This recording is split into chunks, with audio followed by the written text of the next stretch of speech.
ఆషాఢ పౌర్ణమి విశేషము ఏమిటి అని అంటే, ఒకటి, ఆషాఢ పౌర్ణమికి వర్షావాసము మొదలవుతుంది. రెండవది, ఈ పౌర్ణమి నాడే బుద్ధుడు తన జ్ఞానాన్ని మొదటిసారి లోకానికి అందజేసింది. పంచవర్గీయ భిక్షువులకు మొదటిసారి ఈ ఆషాఢ పౌర్ణమి రోజునే సారనాథ్లో జింకలవనంలో బోధించిండు. ఇప్పుడు సారనాథ్ తెలుసు కదా మీకు, కాశీకి దగ్గరగా ఉంటుంది, వారాణసికి దగ్గరగా ఉంటుంది. ఒక 15 కిలోమీటర్లు ఉండొచ్చు, ఇంకా తక్కువే ఉంటుందో.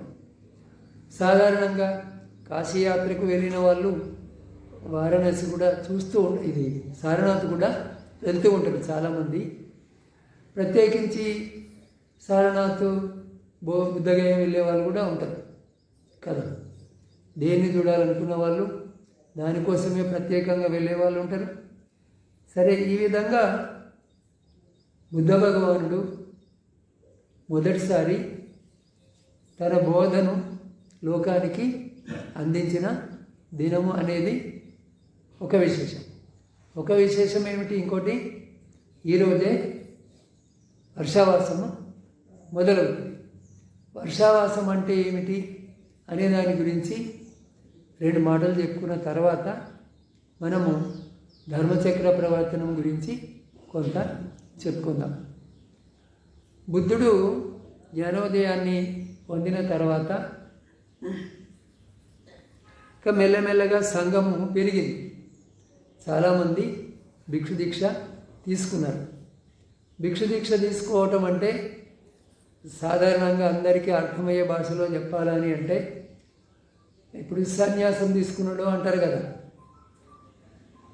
ఇంకొక మాట, ఇంకొక విధంగా దాని వివరణ ఏమిటి అని అంటే, అటువంటి వారు కుటుంబ వ్యవహారాలన్నీ వదిలిపెట్టి కేవలము నిర్వాణ సాధనకు, తర్వాత ధర్మ ప్రచారానికే అంకితమై ఉంటారు. ఒకటి, తాను ఈ దుఃఖ విముక్తిని, నిర్వాణాన్ని పొందడానికి సాధన చేయటము. రెండవది, లోకానికి తన గురువు ద్వారా విన్న ధర్మాన్ని లేదా తాను సాధించుకుంటున్న ధర్మాన్ని బోధించటం. ఈ 2 పనులు చేస్తూ ఉంటారు. ఇక సంసారిక వ్యవహారాల నుంచి పూర్తిగా వాళ్ళు పక్కకు జరిగిపోతారు. అటువంటి వాళ్ళనే ఆ కాలంలో భిక్షువులు అనేవాళ్ళు. భీ అంటే భయము అని అర్థం. సంసారంలో మళ్ళీ మళ్ళీ పుట్టటం చావటం అంటే భయపడేవాడిని భిక్షువు అన్నారు. ఇంకొక అర్థము, వాళ్ళు తమకంటూ ఏమీ కూడబెట్టుకోకూడదు. తమకంటూ ఏమీ కూడబెట్టుకోకూడదు. డబ్బు కానీ, ధనము, ధాన్యము, ఆస్తులు, భూములు ఏమీ కూడబెట్టుకోకూడదు. అన్నీ వదిలిపెట్టాల. కేవలము శరీరానికి ఇంత వస్త్రము, తినడానికి ఇంత ఆహారము, ఏదైనా ఆరోగ్యం బాగలేకపోతే ఔషధం, మందు, ఇంతటితోనే తృప్తిపడి ఉండాలి. ఈ విధంగా వాళ్ళు కనీస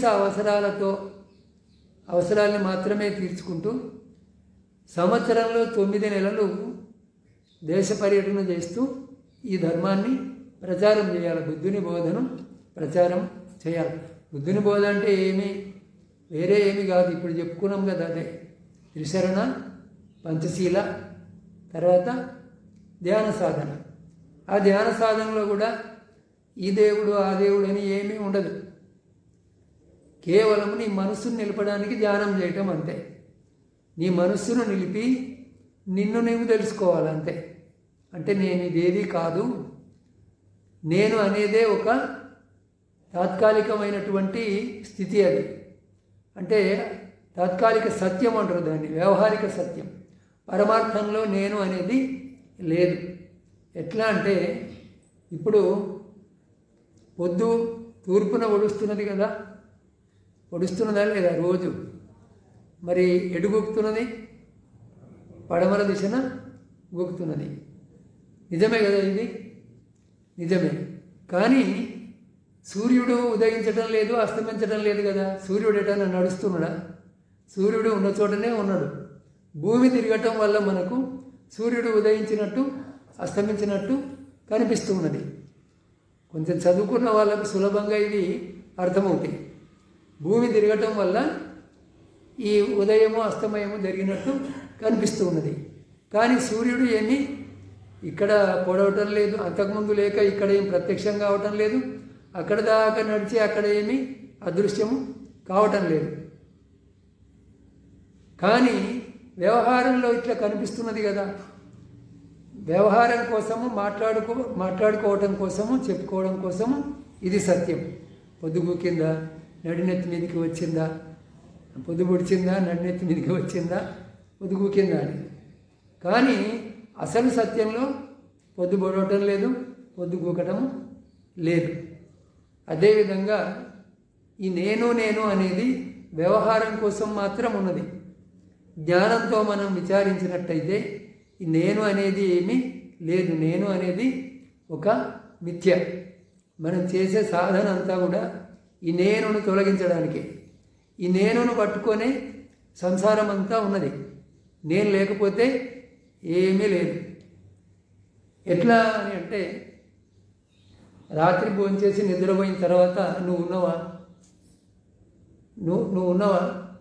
నువ్వు ఎక్కడున్నావు, ఏం చేస్తున్నావు, ఏమైనా తెలుసునా నీకు? తెలుస్తుందా? నిద్రపోయిన తర్వాత ఏమీ తెలియదు కదా. అప్పుడు లోకము, సంసారము, భార్య, పిల్లలు, లేకపోతే ఏదైనా చింత, ఇవేమన్నా ఉన్నాయా నిద్రలో? ఏమీ లేవు కదా. మళ్ళీ ఎప్పుడు మొదలైన ఇవి? ఎప్పుడు నీకు మెలకువ వచ్చిందో, మెలకువ రావటం అంటే నేను అనేది అస్తిత్వంలోకి రావటం. నేను మొదట తెలుస్తుంది, తర్వాత లోకం తెలుస్తుంది. లేకపోతే లోకం ముందు తెలిసి నువ్వు తర్వాత వస్తావా? రావు కదా. లోకం ఎవరికి తెలుస్తుంది? నీకు తెలుస్తుంది. అందువల్ల నీకు మెలకువ రావటం మొదలు జరుగుతుంది, తర్వాత నీ గురించి నీకు తెలుస్తుంది, లోకం గురించి. ఇవన్నీ రోజు జరుగుతాయి, కానీ మన గమనికలో ఉండవు అవి. రోజు మన జీవితంలో ఇవన్నీ జరుగుతూ ఉన్నాయి, కానీ మనం వాటి గురించి ఆలోచించదు. మనము ఆ ఎరుకలో ఉండదు. ఇదంతా ఎందుకు చెప్పుకున్నామంటే, ఇదంతా ఈ నేనుతోటే జరుగుతున్నది అని. ఈ నేను నుంచి బయటపడడానికే ఒక భిక్షువు ఈ సంసారాన్ని వదిలిపెట్టి ఒకడు భిక్షువై సాధన చేస్తూ ఉంటాడు. తన జ్ఞానాన్ని లోకానికి అందిస్తూ ఉంటాడు. అటువంటి వాళ్ళు ఈ లోకంలో చాలా అరుదు అని చెప్పిండు బుద్ధుడు. ఎంతమంది ఉన్నారు ఈ ఊళ్ళో? పక్క ఊళ్ళో, మన మండలంలో ఎంతమంది ఉన్నారు నిర్వాణ సాధనకు జీవితాన్ని అంకితం చేసిన వారు? మన జిల్లాలో ఎందరున్నారు? మన రాష్ట్రంలో ఎందరున్నారు అని మనం ఇట్లా విచారణ చేస్తే ఓ 10-12 మంది కంటే ఎక్కువ దొరకరు. రాష్ట్రం అంతటా విచారణ చేస్తే కూడా చాలా అరుదుగా, తక్కువగా ఉంటుంది. అందుకని మన వాళ్ళు ఏమన్నారంటే, అటువంటి వాళ్లకు ఇచ్చే భిక్ష మహాఫలదాయకం అన్నాడు బుద్ధుడు. ఈ లోకం అంతా రాగద్వేషాలు అనేటువంటి కలుపు మొక్కలతో నిండి ఉన్నది. కానీ ఒక భిక్షువు సాధన వల్ల తనలో ఉండేటువంటి రాగద్వేషాలు అనే కలుపును తొలగించుతున్నాడు. నిర్వాణ వ్యవసాయం చేస్తున్నాడు ఆయన. ఆయన వ్యవసాయం యొక్క ఫలం ఏమిటి అంటే నిర్వాణమే. అందువల్ల అటువంటి వారికి ఇచ్చేటువంటి భిక్ష, అందులోనూ ఆహారం సరే తక్కినవి ఉంటాయి, కానీ ముఖ్యంగా చీవర, పిండపాత, శయనాసనాలు అనేటువంటివి అమితమైనటువంటి పుణ్యాన్ని, ఫలాన్ని ఇస్తాయి అని బుద్ధుడు బోధించాడు. వాళ్ళు తమ కోసం ఏమీ కూడబెట్టుకోలేదు కాబట్టి సమాజం మీదనే ఆధారపడి ఉంటారు. ఒకటి. రెండవది, వాళ్ళు సోమరులుగా ఉండి సమాజానికి బరువు కావటం లేదు. వాళ్ళు ఏం చేస్తున్నారు? సాధన చేస్తున్నారు, సమాజాన్ని సన్మార్గంలో నడుపుతూ ఉన్నారు. అందువల్ల మనం వాళ్ళకి ఏమి ఇస్తున్నాము? కనీస వసతులు, అంతే కదా. ఏం చెప్పుకున్నాం? చీవర, పిండపాత, శయనాసన, గిలాన, పచ్చయ అన్నారు. అంటే చీవరం అంటే వస్త్రం, పిండపాత అంటే ఆహారం, భోజనం. తర్వాత శయనాసనం అంటే ఆయన మన ఊరికి వస్తే ఉండడానికి ఒక గది ఏర్పాటు చేయాలి.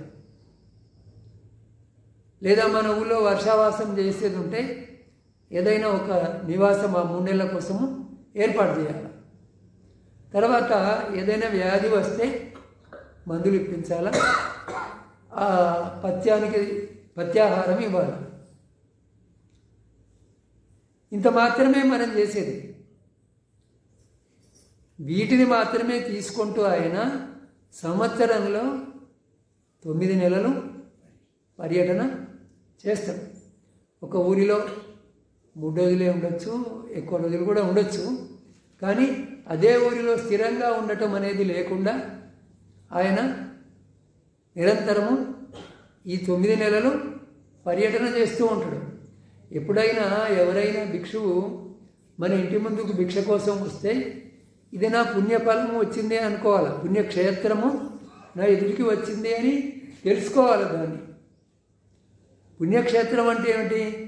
కాశీ గయా లేదా ఇంకా ఇతర ఏదైనా బౌద్ధక్షేత్రం కూడా కావచ్చు, ఏదైనా కావచ్చు. అది కాదు పుణ్యక్షేత్రం అంటే.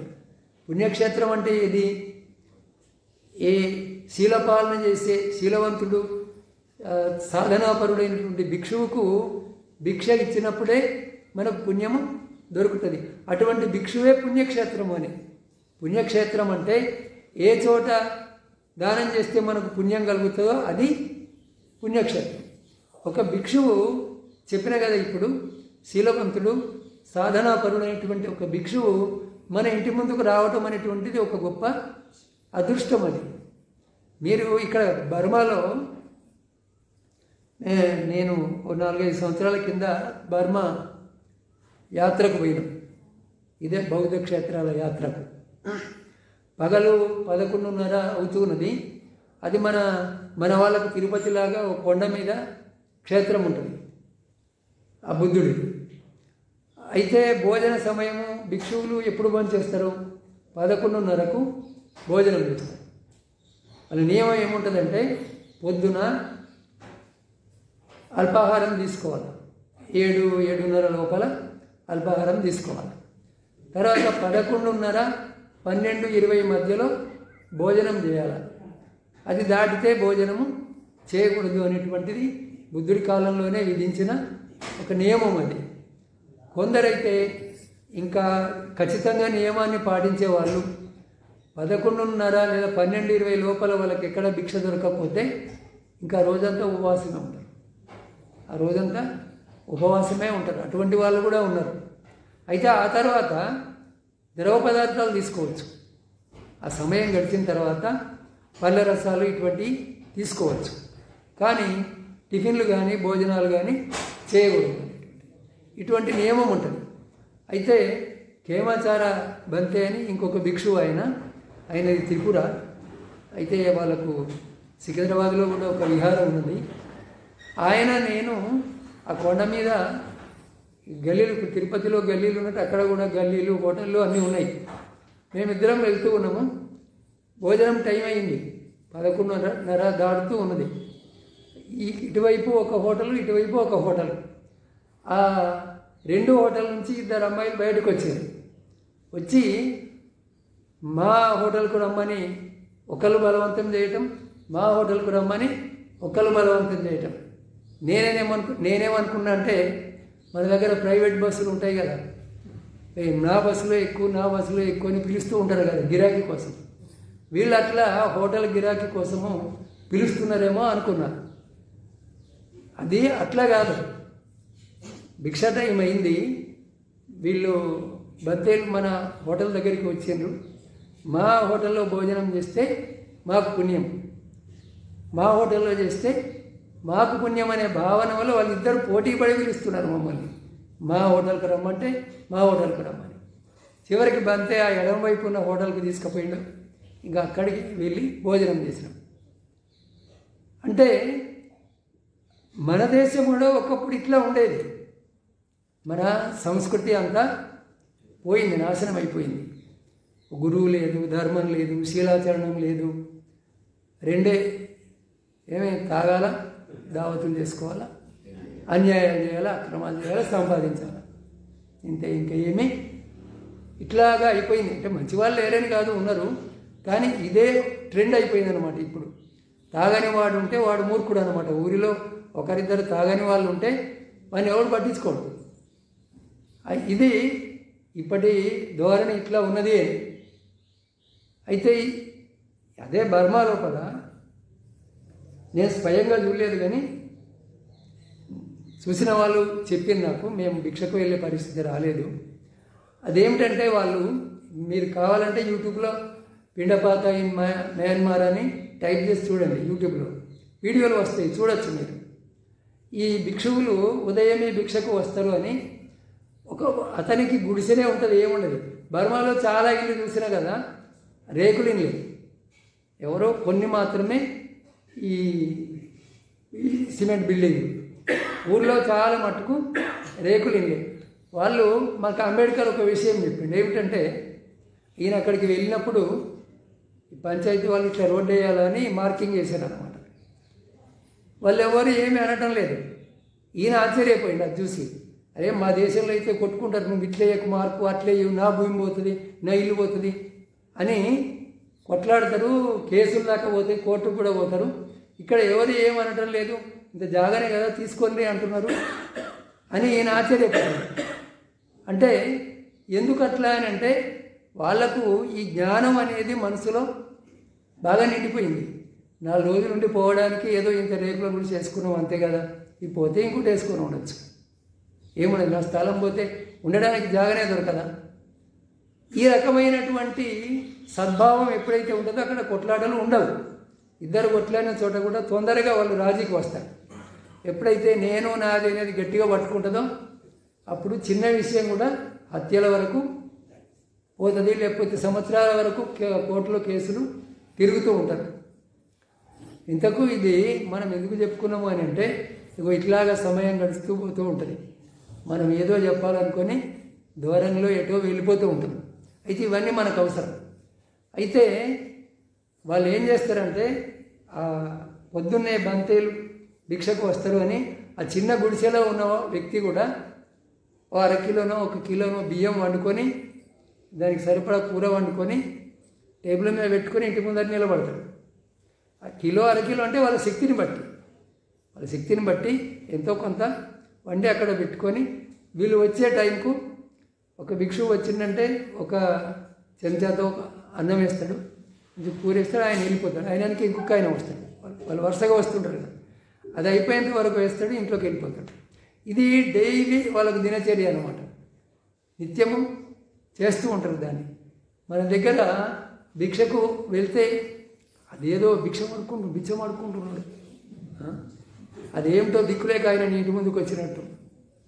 వాస్తవంగా దిక్కులేదు అని చెప్పచ్చు, ఎందుకంటే దిక్కును వదిలిపెట్టిన వాళ్ళు అన్ని దిక్కులను వదిలిపెట్టి సమాజం మీదనే ఆధారపడి సమాజానికి బోధకులుగా ఉన్నారు వాళ్ళు కదా. నేను ఇది ప్రతిసారి ఎందుకు చెప్తున్నా అంటే మన దగ్గర కూడా ఈ ధర్మం తెలుసుకోవాలి.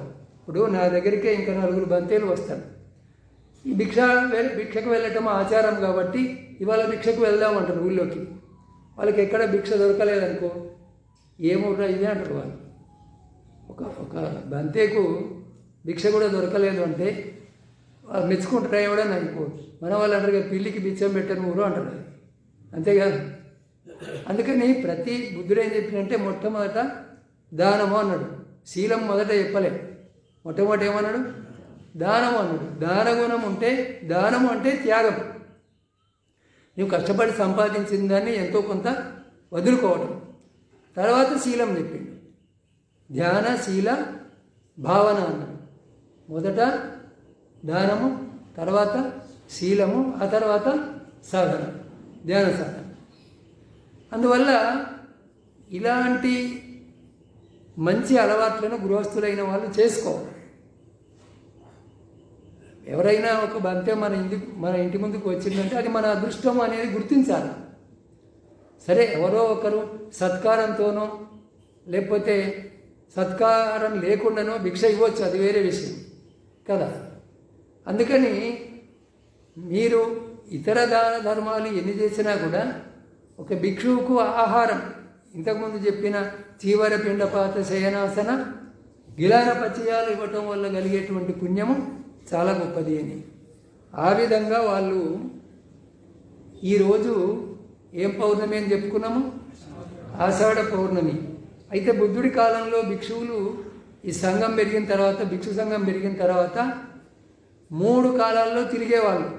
ఈ ధర్మ ప్రచారం చేస్తూ ఎండాకాలము, వానాకాలము, చలికాలము 3 కాలాలు కూడా పర్యటన చేసేవాళ్ళు.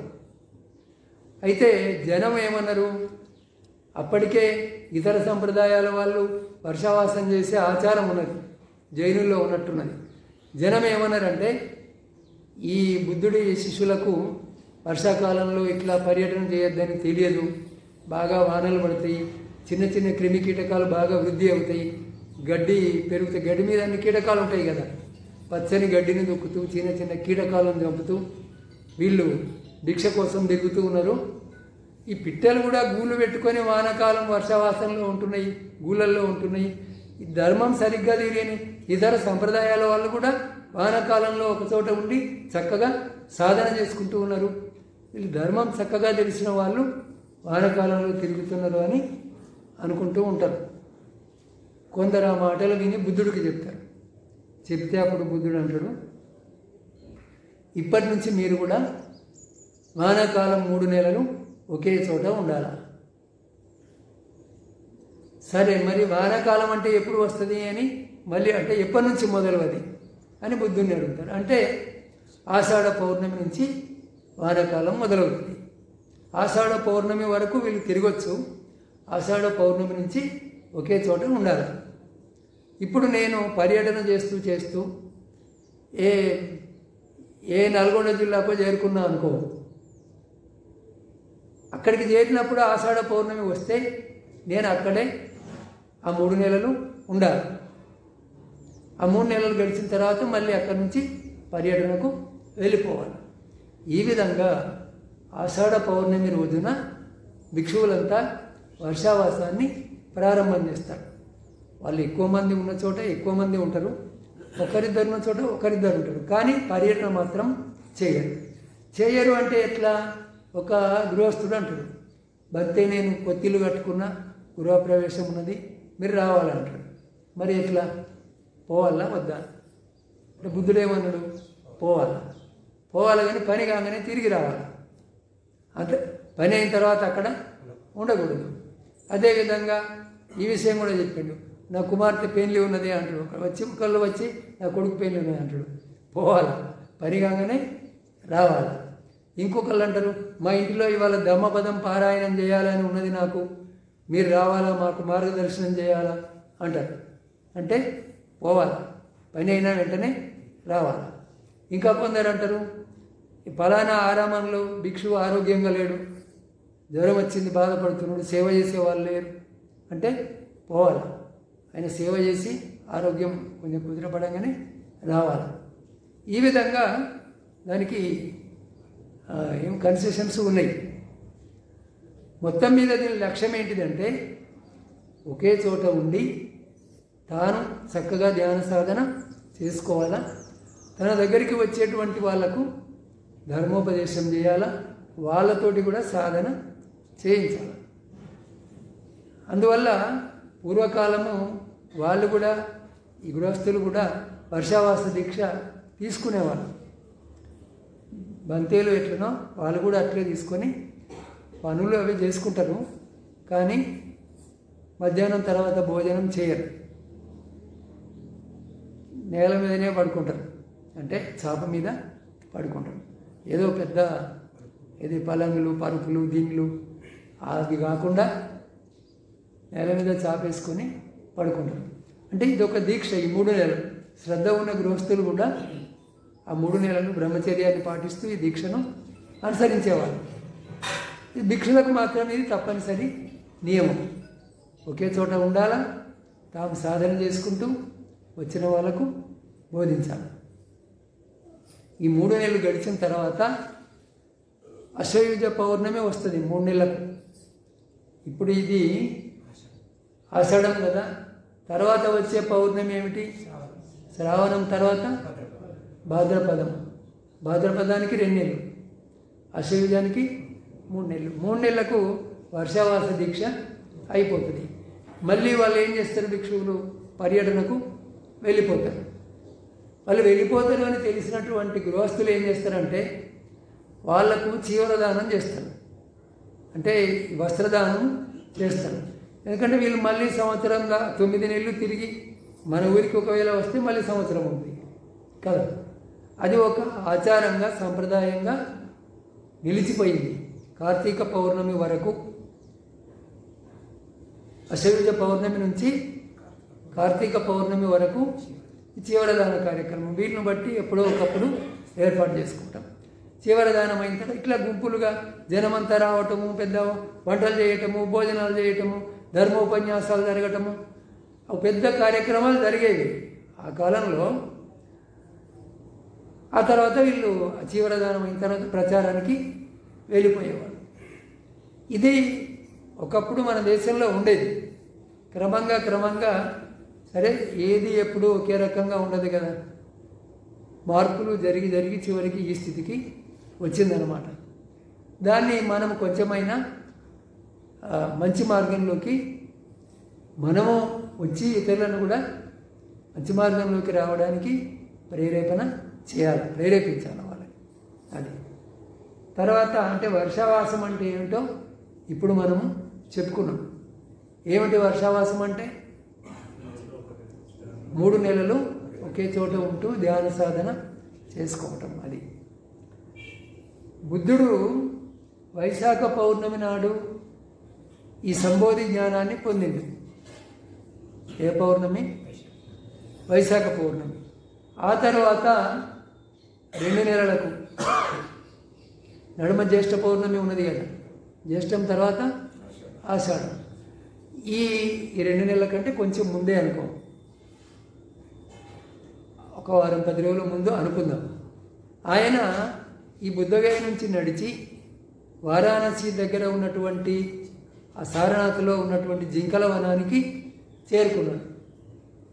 ఎందుకు చేరుకున్నాడు అని అంటే ఈయన సాధన చేసినప్పుడు బుద్ధగయలో 5 భిక్షువులు ఈయనకు సేవ చేశారు. ఇక నేను వివరాల్లోకి పోవటం లేదు. 5 సేవ చేశారు. అయితే ఈయన మొదట ఆహారం మానుకొని ఉపవాసాలు ఉంటూ కఠోరమైన సాధన చేస్తాడు. చివరికి ఆయనకు అర్థమవుతుంది ఈ ఉపవాసాల వల్ల ఏం ఉపయోగం లేదు, శరీరం కృషించి ఇంకా చచ్చిపోతాం. చచ్చిపోయిన తర్వాత చేసేది ఏముంటుంది? ఏమీ ఉండదు.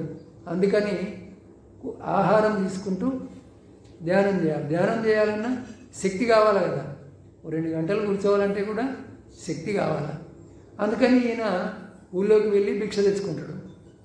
వీళ్ళు 5 చూసి ఏమనుకుంటారు, ఈ గురువు గారు చెడిపోయిండు, నిన్నటిదాకా కఠినంగా ఈ నియమాలు పాటించిండు, కఠోరమైన నియమాలు పాటించిండు, మళ్ళీ ఇవాళ ఇక అది సాధన మీద ఆశ వదులుకున్నాడు, మళ్ళీ భిక్షకు పోయిండు, ఇంకేమున్నదిగా ఈయన దగ్గర ఉండి లాభం లేదు, ఈయన జ్ఞానాన్ని పొంది మనకు చెప్తాడు అని ఇన్నాళ్ళు సేవ చేసినాం, కానీ ఇక ఆయన ఏం చెప్తాడు, మళ్ళా అన్నం తింటున్నాడు అని ఆయనను వదిలి వెళ్ళిపోతాడు.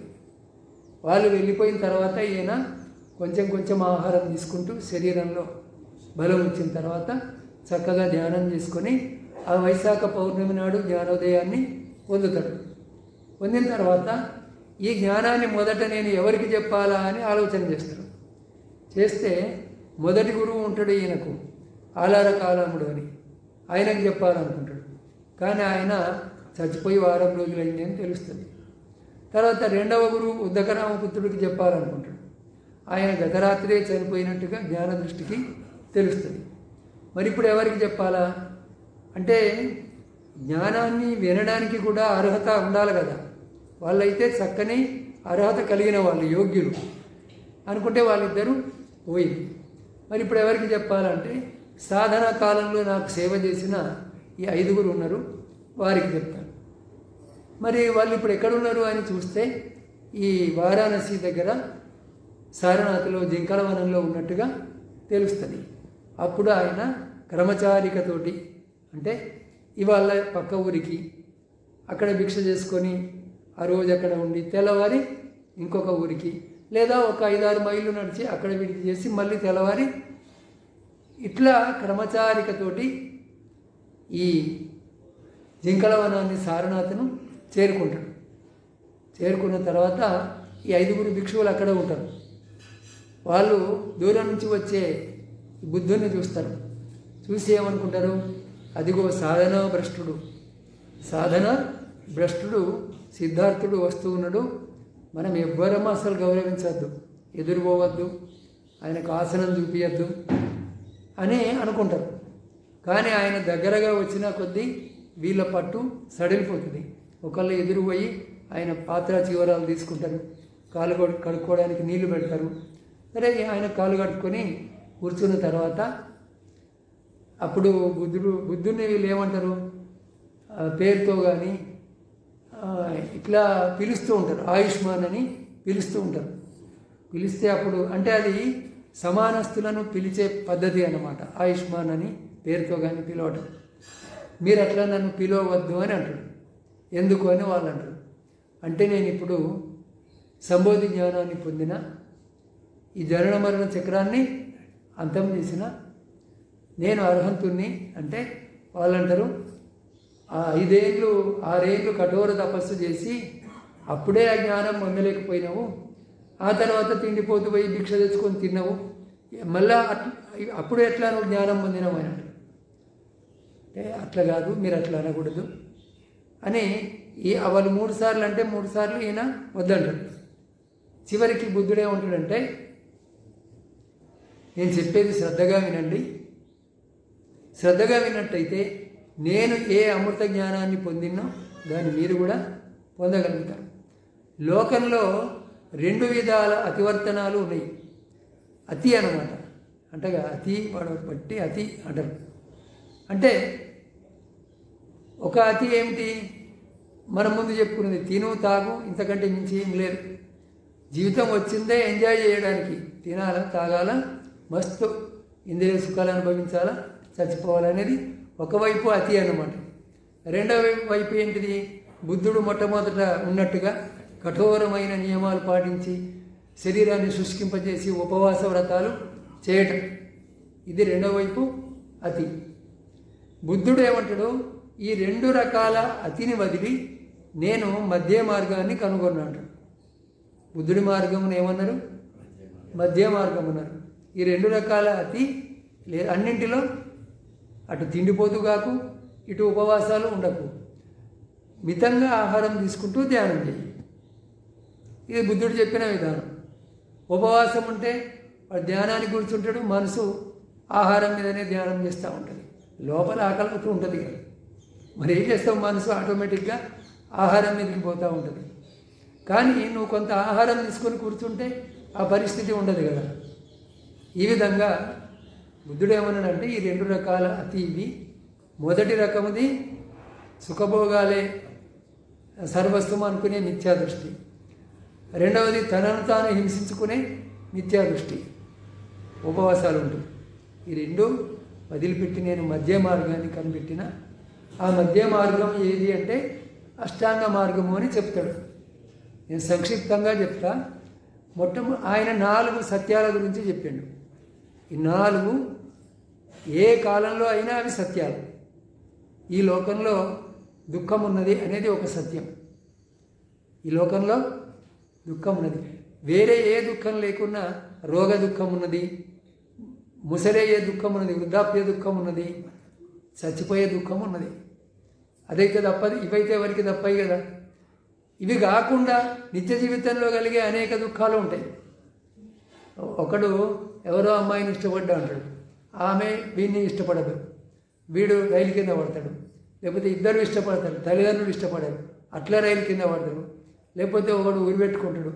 ఎన్నో సమస్యలతోటి, నేను ఊరికే ఒక మాట చెప్పిన కానీ ఒకడు పరీక్షలో ఫెయిల్ అయ్యి ఆత్మహత్య చేసుకుంటాడు, ఒకడు అప్పుల పాలై, ఇట్లా లోకంలో ఎన్నో రకాల దుఃఖాలు కష్టాలు ఉన్నాయి. లోకంలో దుఃఖం ఉండటము సత్యం. జన్మ ఉన్నంత వరకు దుఃఖము ఉంటుంది. దుఃఖం లేకుండా కావాలంటే జన్మ లేకుండా కావాలి, అదొకటే మార్గం. మరి ఈ జన్మ ఎందువల్ల వస్తున్నది అంటే మళ్ళీ మళ్ళీ ఇంద్రియ సుఖాల్ని అనుభవించాలనే కోరిక వల్ల ఈ జన్మ వస్తూ ఉన్నది. ఆ కోరికకు కారణం ఏంటిది అంటే ఇష్టమనిపించిన దాన్ని మెచ్చుకోవటం. ఇప్పుడు మంచి భోజనం చేసామనుకో, కమ్మగా ఉన్నదంటది, మనసు మెచ్చుకుంటుంది. దాన్ని మెచ్చుకుంటే తృష్ణ అందులో చేరిపోతుంది. అంటే మళ్ళీ దాన్ని తినాలని. నేను చాలాసార్లు చెప్పిన మీకు, పిల్లవాడికి కొత్తగా జిలేబీ కొనిపిస్తే జిలేబీ తినకముందు వాడు జిలేబీ కావాలని ఏడవడు. మనం ఒకసారి జిలేబీ తినిపించామనుకో, ఇంకోసారి జిలేబీ చూడగానే వాడు అది కావాలని అడుగుతాడు లేదా ఏడుస్తాడు. అంటే మొదట తిన్నప్పుడు రాగం వాడి మనసులో ఇది బాగున్నది అని వాడు మనసు మెచ్చుకున్నది దాన్ని. అందువల్ల రెండవసారి చూడగానే పాతది మేల్కొన్నది లోపల, ఇది బాగున్నది, దీన్ని తినాలి మళ్ళా. ఇట్లనే అన్నింటి విషయం అంతే. శబ్దము, స్పర్శ, రూపము, రుచి, వాసన, ఇవన్నిటి విషయం అంతే. విస్తారంగా చెప్పుకునే అవసరం లేదు. ఈ విధంగా ఈ సుఖాలలో పడి ఆ సుఖ తృష్ణ వల్ల చచ్చిపోయేటప్పుడు కూడా ఏదో ఒక సుఖం మీద కోరికతో ప్రాణం వదిలి మళ్ళీ పుడుతూ ఉన్నాడు. ఈ విధంగా ఈ సంసార చక్రం అనేది నిరంతరము కొనసాగుతూ ఉన్నది. పుట్టుక ఉన్నంత కాలం దుఃఖము ఉన్నది. దీని నుంచి దాటిపోవాలంటే ఈ తృష్ణను లేకుండా చేయాలి. విషయాల్ని మళ్ళీ మళ్ళీ అనుభవించాలనే ఈ కోరికను లేకుండా చేయాలి. చేయాలంటే అందుకు అష్టాంగ మార్గాన్ని అనుసరించాలని చెప్పాడు బుద్ధుడు. దుఃఖం ఉండటం సత్యము, దుఃఖానికి కారణం ఉన్నది అదే తృష్ణ. ఆ తృష్ణను ఆపవచ్చు, మనం గెలవవచ్చు. గెలవడానికి మార్గం ఉన్నది, అదే అష్టాంగ మార్గం. అష్టాంగ మార్గం అంటే ఇందులో 8 అంశాలు ఉన్నాయి. మొట్టమొదటిది సమ్మాదిట్టి అన్నాడు. సంక్షిప్తంగా చెప్పి ముగిస్తానండి. సమ్మాదిట్టి అంటే సరైన దృష్టి. సరైన దృష్టి అంటే ఏంటిది? ఇటు పోతే మోర్తాడు వస్తుంది. ఎవడో చెప్తాడు ఇటు పోతే మోర్తాడు వస్తుంది అంటాడు, వాడు అటే పోతాడు. వాడు మోర్తాడుకి వెళ్తాడా? ఇదేం దిక్కు? దక్షిణ దిక్కుకు పోతే మోర్తాడు వస్తుంది, ఉత్తర దిక్కుకు పోతే ఏరుగట్ల వస్తుంది. వాడు ఎప్పటికి మోర్తాడు చేరుతాడా? చేరడు. అట్నే నిర్వాణ మార్గము కానిదాన్ని, మోక్ష మార్గము కానిదాన్ని మోక్ష మార్గము అనుకుంటాడు. దుఃఖ విమోచనం కలిగించే మార్గాన్ని అది కాదు అనుకుంటాడు. ఇటువంటి దృష్టిని ఏమన్నారు? మిథ్యాదిట్టి అన్నారు. అట్లా కాకుండా నిర్వాణ దృష్టిని సరిగ్గా తెలుసుకోవటం సమ్యక్ దృష్టి, సరైన దృష్టి. సమ్మాదిట్టి. రెండవది ఏంటిది? సమ్మ సంకల్పం అంటే సమ్యక్ సంకల్పం, సరైన ఆలోచనలు, సరైన సంకల్పాలు. మన మనసులో ఊరికే ఏం ఆలోచనలు వస్తాయో అదే పని చేస్తాం. ఇవాళ కాకపోతే రేపు మాటి మాటికి అవే ఆలోచనలు వచ్చాయి అనుకో, అవి తగని ఆలోచనలు వచ్చినా కూడా వాటిని తొలగించకపోతే అది ఎన్నడో ఒకనాడు ఆ పని నీ చేత చేయిస్తుంది. అందుకని మన ఆలోచనలు ఎట్లుండాలా? సరిగ్గా ఉండాలా. మరి సరైన ఆలోచనలు అంటే ఏమిటి? ప్రాణి హత్య గురించిన ఆలోచన మంచిది కాదు, దొంగతనం ఆలోచన, వ్యభిచారం ఆలోచన, ముఖ్యంగా ఇవి 3 మంచివి కాదు. శరీరంతో కానీ, మాటతో కానీ, మనసుతో కానీ ఈ పనులకు దూరంగా ఉండాలి. అయితే ఇక్కడ సమ్మా సంకల్పం అన్నప్పుడు ఇది మనసు, ప్రధానంగా మనసుకు సంబంధించింది. ఇది రెండవది. మూడవది ఏంటిది? సమ్మావాచ అంటే సరి అయిన మాట. మనము పంచశీలలో చెప్పుకున్నాం కదా, కఠినంగా మాట్లాడటం, అబద్ధాలు చెప్పటం, చాడీలు చెప్పటం, వీడికి వాడికి కొట్లాటలు పెట్టడం, ఇట్లాంటివన్నీ మానుకోవాలి. తర్వాత సమ్మా కమ్మంతం అంటే సరి అయిన కర్మ, మంచి కర్మ. ఏది మంచి కర్మ అంటే ప్రాణిహత్య, దొంగతనము, వ్యభిచారం లేని కర్మ సాధారణంగా మంచి కర్మ అని చెప్పుకోవచ్చు. ఇది సమ్మా కమ్మంతం. ఇంకో విధంగా చెప్పాలంటే ఈ త్రికరణాల చేత, మనసు, శరీరము, మాట చేత ఇతరులకు బాధ కలిగించినటువంటి కర్మ మంచి కర్మ అని. తర్వాత సమ్మా ఆజీవో సమ్మా వాయామం. సమ్మా ఆజీవో అంటే మనం బతకడానికి ఏదైనా ఒక పని చేయాలి. ఏం పని చేయకపోతే బతకం కదా. ఆ పని ఎటువంటిది అయి ఉండాలా అంటే మద్యం వ్యాపారం చేయకూడదు అన్నాడు. వైన్ షాపులు, కళ్ళు దుకాణాలు, డ్రగ్స్ ఇటువంటి వ్యాపారము చేయొద్దు. ఆయుధాల వ్యాపారము చేయొద్దు. మాంసం వ్యాపారము చేయొద్దు. మానవ వ్యాపారము చేయొద్దు. ఇటువంటివి వదిలిపెట్టి తక్కిన వృత్తులు చేసుకోవాలి. ఇక సమ్మ వాయామం అంటే సరి అయిన ప్రయత్నం. అంటే ఏమిటి? నిన్నటిదాకా నీకు చెడేదో మంచేదో తెలియలేదు, ఇవాళ తెలిసింది. ఇప్పుడేం చేయాలి? నువ్వు ఆ చెడును తొలగించడానికి ప్రయత్నము చేయాలి. ఏ మంచి అయితే నీకు తెలిసిందో ఆ మంచిని పొందడానికి ప్రయత్నం చేయాలి. చెడును తొలగించుకోవడానికి, మంచిని పెంపొందించుకోవడానికి చేసే ప్రయత్నమే మంచి ప్రయత్నము. ఇప్పుడు ఎన్ని చెప్పుకున్నామో 6 అయినాయి. 6 సమ్మా దిట్టి, సమ్యక్ సంకల్పం, సమ్మా సంకల్పం. తర్వాత సమ్మా వాచ, సమ్మా కమ్మంతం, సమ్మా ఆజీవో, సమ్మా వాయామం. సరైన ప్రయత్నం వరకు 6 చెప్పుకున్నాం. మిగిలిన 2 ఏమిటి? సమ్మా సతి, సమ్మా సమాధి. అంటే ఎరుకతో ఉండాలా, సరి అయిన ఎరుక. ఇంకా ఎరుకతో లేకపోతేనే అన్ని తప్పులు జరుగుతాయి. ఎరుకతో ఉంటే ఏ తప్పు? కనీసం వాడు నేను తప్పు చేస్తున్నా అని ఎరుకతో ఉంటే మనసును కొంచెమైనా అదుపులో ఉంచుకోవడానికి ప్రయత్నం చేస్తాడు. ఆ ఎరుకనే లేకపోతే ఆ ప్రయత్నమే ఉండదు. గుర్తిస్తే కదా మొదట. నేను ఈడు అడుగు పెడితే జారి పడతాను గుర్తుపడితే వాడు అడుగు పెట్టకుండా ఉంటాడు. గుర్తే లేకపోతే అడుగు పెడతాడు, జారి పడతాడు. ఇవి జరుగుతూనే ఉంటాయి. జీవితానికి అంతా అన్వయించుకోవాలి ఈ మాటను. పొరపాట్లు జరిగే అన్ని చోట్ల దీన్ని అన్వయించుకోవాలి. ఏదో బురదలు అడిగేయటం కాదు. అన్ని తప్పులు చేయటాలన్నీ కూడా బురదలు అడిగేయటమే. అందుకని ఎరుకతో ఉంటే నిగ్రహము పొందడానికి అవకాశం ఉంది. ఎరుకనే లేకపోతే ఏమీ లేదు. నేను ఎప్పుడు చెప్తా కదా, ఆమె బీడీలు చేస్తూ వాకిట్లో కూర్చుంటుంది, కుక్క వస్తుంది. కుక్క వచ్చి కుక్కకేమి లోపడిపోవాలని కదా, కానీ ఈమె చూస్తూ ఉంటుంది. చూస్తూ ఉంటే ఆ కుక్క దూరం నుంచి ఈమెను చూస్తూ ఉంటుంది. ఆమె చూసినంతసేపు అది లోపలికి పోతుందా? పోదు. కానీ బీడీ చూడుతూ ఆమెకు నిద్ర పడుతుంది. ఇట్లా కన్ను అంటుకుంటుంది కదా, అప్పుడే కుక్క లోపలికి వస్తుంది. అట్లనే మనం ఎరుకతో ఉండటం అంటే మెలకువతో ఉన్నప్పుడు కుక్క లోపలికి రాదు. ఆ చెడు మనని ఆక్రమించుకోదు. చెడు ఆలోచన వస్తే రావచ్చు, కానీ మన చేతి చెడు పని చేయనీయదు. కానీ ఎరుక లేకపోతే పోతాడు. మనసు పోతే ఎరుకవి తెచ్చుకోవచ్చు, శరీరం పోతే ఇంకేం చేయడం.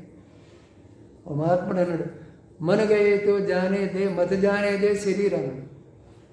మనసు పోతే ఒకవేళ పోయింది, దాన్ని వెనుకకు తెచ్చుకో. కానీ మనసుతో పాటు శరీరం కూడా పోయిందనుకో, మనసు అన్నది వాడిని చంపురా అన్నది, అది మంచిది కాదు, దాన్ని వెనుకకు తెచ్చుకున్నాం. కానీ చంపురాగానే మనసు కూడా పోయి వాడిని పొడిచిండు అనుకో, అప్పుడు ఇంకేం చేస్తాం? ఇంకేం చేయలేదు, అయిపోయింది పని. అది ఆ క్షణం గడిచిపోయింది, అది మళ్ళీ రాదు. ఇక ఈ విధంగా దానికి ఉపమానం ఏం చెప్పిండంటే, వట్టి శరమే ఉన్నది, ధనుస్సు లేదనుకో, బాణం పోయి ఎక్కడ తాకుతుంది? తాకది కదా. అట్నే మనసు పోయినా శరీరాన్ని పోనీయకపోతే కనీసం మనసును నిగ్రహించుకొని ఉండొచ్చు. శరీరం కూడా పోతే ఇంకా ఏమి చేయలేం. ఆ విధంగా జాగ్రత్తగా ఉంటూ మనసును కాపాడుకోవాలి. మనసును కాపాడుకోకపోవడం వల్లే ప్రపంచంలో అన్ని చెడ్డ పనులు జరుగుతున్నాయి. తెలియక జరిగేవి కొన్ని, తెలిసి కూడా జరిగేవి ఎక్కువ. చివరిది ఏంటిది? సమ్మా సమాధి, అంటే మంచి ఏకాగ్రత. ఈ 7 కనుక నువ్వు చక్కగా ఆచరిస్తే సులభంగా నీకు ఏకాగ్రత వస్తుంది ధ్యానంలో. ఆ ధ్యానం వల్ల నువ్వు నిర్వాణాన్ని పొందుతావు, సంసార చక్రం నుంచి బయటపడతావు అని. ఈ విధంగా బుద్ధ భగవానుడు 2560 ఏళ్ళ కింద సుమారుగా, ఏమో ఖచ్చితంగా లెక్క చేసి చెప్తలేను, 2 సంవత్సరాలు అటు ఇటు అయితే కావచ్చు, 2560 ఏళ్ళ కింద ఆ సారనాథ్లో జింకల వనంలో 5 భిక్షువులకు బోధించిండు. దాన్ని ఏమన్నారు? ధర్మం అనే చక్రాన్ని ఆయన కదిలించిండు. ఆ చక్రము కదులుతూ ఎంత దూరం వచ్చింది? 2560 ఏళ్ళ దూరం నడుస్తూ వచ్చింది. అది ఇప్పటికీ కూడా మనం దాని గురించి చెప్పుకుంటూ ఉన్నాం. అందుకే ఒక చక్రవర్తి 4 దిశలా తన అధికార చక్రాన్ని స్థాపిస్తాడు. కానీ ఒక బుద్ధుడు తన ధర్మచక్రాన్ని, ధర్మాధికారాన్ని నలువైపులా ప్రచారం చేస్తాడు, స్థాపింస్తాడు. ఆ విధంగా ఈరోజు ధర్మచక్ర ప్రవర్తన దినము. అందుకని చక్కగా విన్నారు కదా. శీలపాలనము, దానము శీలము, ఈ రెండింటినైతే ఆచరించండి. తక్కినవన్నీ మెల్లమెల్లగా, ఇంకా అందరూ ఒకే స్టేజ్లో ఉండరు కదా. మీ స్థాయిని బట్టి ఏమీ లేని వాళ్ళు దానంతోనైనా ఆరంభించి మెల్లమెల్లగా ఈ మార్గంలో ముందుకు వెళ్ళండి. ఈ నిర్వాణ మార్గంలో ముందుకు వెళ్తే మీకు శాంతి, మీ కుటుంబానికి శాంతి, లోకమంతా కూడా శాంతి ఉంటుంది. ఇంతటితో ఈ ప్రసంగాన్ని ముగించుతాం. సుఖీ భవేత సుఖీ భవేయాని దుఃఖో అహం నిత్యం అహం వియా హితా చ మే సుఖీ హోంతు మజ్జత్తా చ వేరినో ఇమాని గామాకేత్తం హి సత్తా హోంతు సుఖీ సదా తతో పరంచ రాజ్యేషు చక్కవాలేషు జంతునో సాధు సాధు సాధు.